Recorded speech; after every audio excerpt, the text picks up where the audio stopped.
Perkenalkan, nama saya Victoria Benanita, NIM 2321100054, kelas BPAG Pendidikan Teknologi Informasi, mata kuliah Metodologi Penelitian, dosen Sri Koryati, Eskom MPD. Di sini saya akan menjelaskan tentang penelitian kuantitatif. Menurut Viwiratna Sujarweni 2014, halaman 39, penelitian kuantitatif adalah jenis penelitian yang menghasilkan penemuan-penemuan yang dapat dicapai atau diperoleh dengan menggunakan prosedur-prosedur statistik atau cara lain dari kuantitatif atau pengukuran.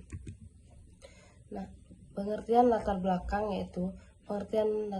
adalah suatu masalah secara umum adalah suatu kumpulan informasi yang tersusun secara sistematis yang berkenan dengan kejadian-kejadian atau fenomena sekitar yang menarik untuk diteliti. Latar belakang juga disebut sebagai alasan-alasan yang melatar belakangi penelitian suatu masalah.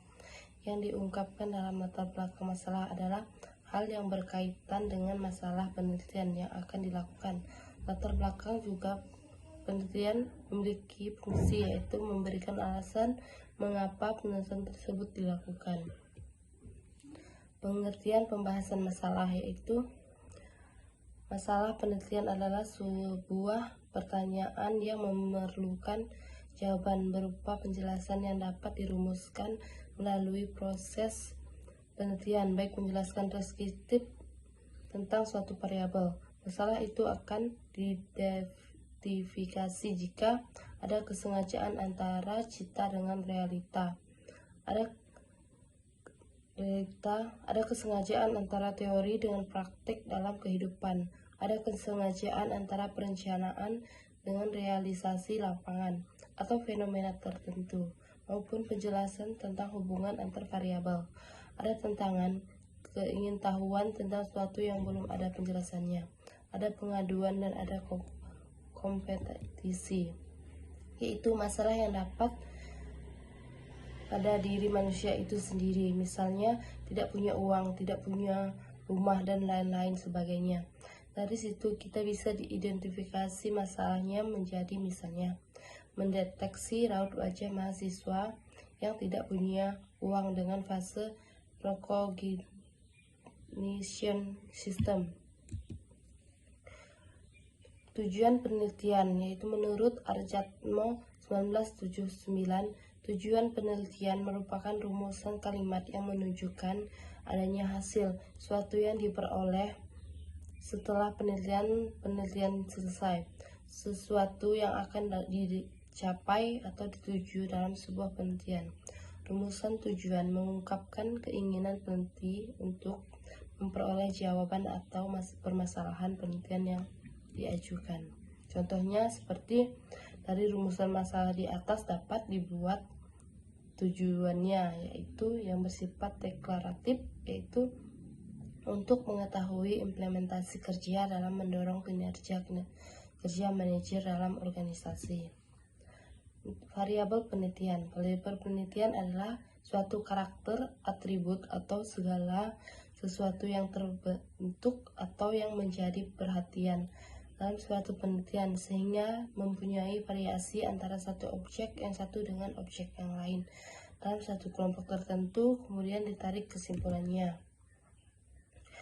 Populasi dan sampel dalam penelitian kuantitatif merupakan dua hal yang tidak dapat dipisahkan dan saling berkaitan satu sama lain.